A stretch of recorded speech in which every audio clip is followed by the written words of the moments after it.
राज्यसभेच्या जागांसाठी अर्ज करण्यासाठी गुरुवारी शेवटचा दिवस होता. या दिवशी एक मोठा ट्विस्ट महाराष्ट्रात पाहायला मिळाला.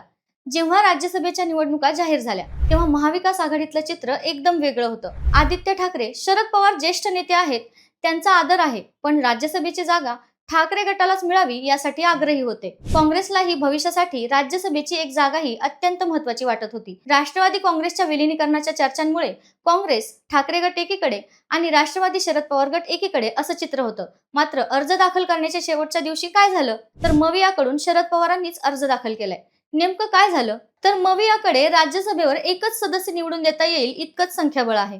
त्यातही फूट पडली तर मवियाचा उमेदवार निवडून येण्याची शक्यता देखील कमी आहे. प्रियंका चतुर्वेदींपासून अनेक नावं चर्चेत होती. काँग्रेस उमेदवार द्यायला तयार होतं.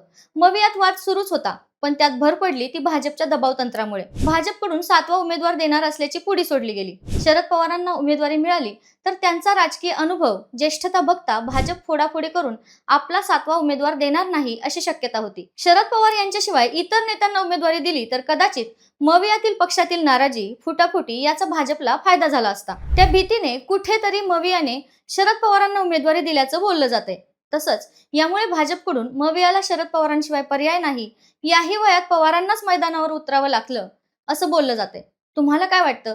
भाजपने 7वा उमेदवार देण्याची पुडी सोडून सापही मारला आणि काठीही शाबूत ठेवली का?